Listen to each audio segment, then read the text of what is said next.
जय श्री श्याम भक्तों, भगवान विष्णु का महीना चल रहा है जो भगवान विष्णु को अति प्रिय है। इस महीने में हम कुछ भी करते हैं उसे हमें करोड़ों गुण के फल की प्राप्ति होती है। तो इस महीने में दोस्तों जितना मर्जी आप अच्छे कार्य कर सकते हैं उन्हें आप करें। बोले विष्णु भगवान की जय। श्री कृष्ण गोविंद हरे मुरारी, हे नाथ नारायण वासुदेवा।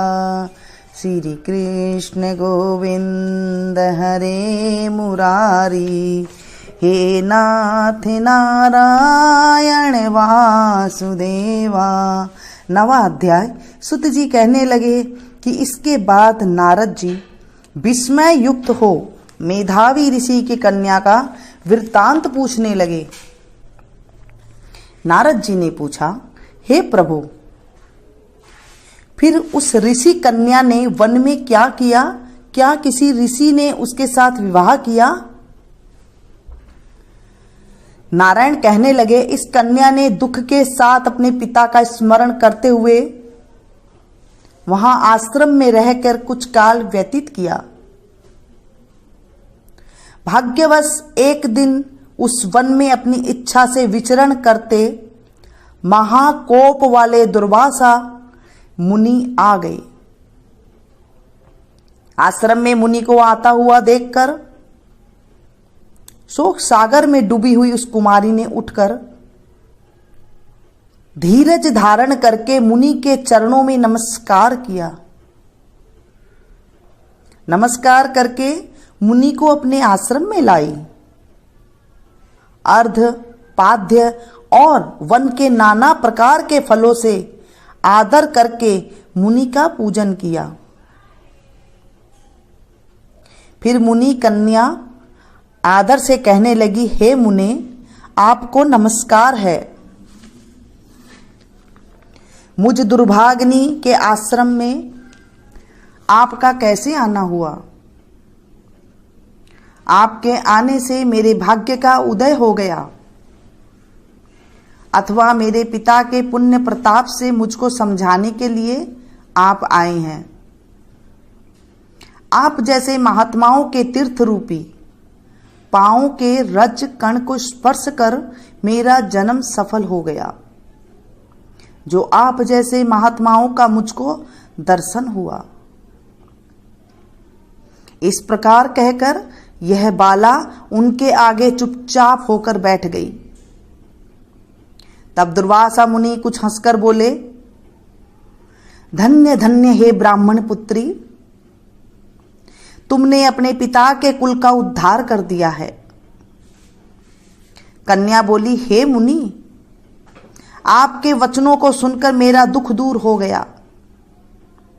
हे मुने, आप कृपा कर ऐसा उपाय बतलाएं जिससे मेरा दुख दूर हो। मैं शोक दुख में अग्नि की ज्वाला से जल रही हूं। इस अग्नि को शीघ्र बुझाओ। मेरे हर्ष उपजाने वाला और कोई नहीं दिखाई देता। मुझको धैर्य देने वाली न तो मेरी माता है, न पिता, न भाई। मैं दुख पीड़ित किस प्रकार जीवन निर्वाह करूं? जिस दिशा को देखती हूं वही अंधकार दिखाई देता है। अतः ए तपोनिधे, मेरे दुख को दूर करने का उपाय जल्दी करिए। ऐसा कहकर वह बाला उनके आगे बैठ गई। दुर्वासा मुनि उसके उपाय के वास्ते सोचने लगे। श्री नारायण कहने लगे, हे नारद, इस प्रकार मुनि कन्या के वचनों को सुनकर मुनि दुर्वासा विचार कर अत्यंत कृपा करके इस बाला को देखकर कुछ हितकारक वचन बोले। बोलिए विष्णु भगवान की जय। आज के दिन मधुराष्टकम का पाठ का हम श्रवण करेंगे। अधरम मधुरम वदनम मधुरम नयनम मधुरम हसितं मधुरं हृदयं मधुरं गमनं मधुरं मधुराधिपतेरखिलं मधुरम् वचनं मधुरं चरितं मधुरं वसनं मधुरं वलितं मधुरं चलितं मधुरं भ्रमितं मधुरं मधुराधिपतेरखिलं मधुरम् वेणुरा मधुरा रेणुरा मधुरा पाणिरा मधुरा पादो मधुरो नृत्यं मधुरं साख्यं मधुरं मधुराधिपतेरखिलं मधुरम् गीतं मधुरं पीतं मधुरं भक्तं मधुरं सुप्तं मधुरं रूपं मधुरं तिलकं मधुरं मधुराधिपतेरखिलं मधुरम् करणं मधुरं तरणं मधुरं हरणं मधुरं रमणं मधुरं वमितं मधुरं शमितं मधुरं मधुराधिपतेरखिलं मधुरम् गुंजा मधुरा माला मधुरा यमुना मधुरा वीची मधुरा सलिलं मधुरं कमलं मधुरं मधुराधिपतेरखिलं मधुरम् गोपी मधुरा लीला मधुरा युक्तं मधुरं मुक्तं मधुरं दिष्टं मधुरं शिष्टं मधुरं मधुराधिपतेरखिलं मधुरम् गोपा मधुरा गाओ मधुरा इष्टिरमधुरा शिष्टिरमधुरा दलितं मधुरं फलितं मधुरं मधुराधिपतेरखिलं मधुरम। बोले विष्णु भगवान की जय, श्री कृष्ण कन्हैया लाल की जय।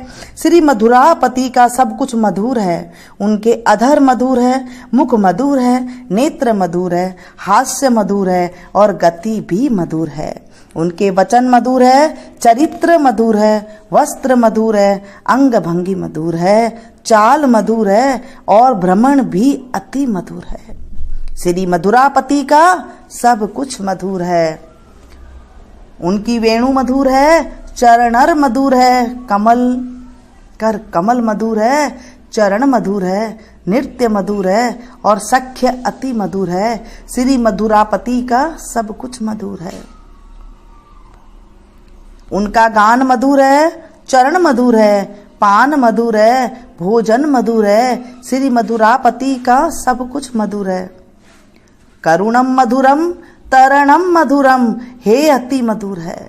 श्री मधुरापति का सब कुछ मधुर है। उनका कार्य मधुर है, तैरना मधुर है, हरण मधुर है, स्मरण मधुर है, उदार मधुर है और शांति भी अति मधुर है। श्री मधुरापति का सब कुछ मधुर है। उनकी गुंजा मधुर है, माला मधुर है, यमुना मधुर है, उनकी तरंगे मधुर है, उसका जल मधुर है। श्री मधुरापति का सब कुछ मधुर है। गोपियां मधुर है, उनकी लीला मधुर है, उनका संयोग मधुर है, योग मधुर है, निरीक्षण मधुर है और शिष्टाचार भी मधुर है। श्री मधुरापति का सब कुछ मधुर है।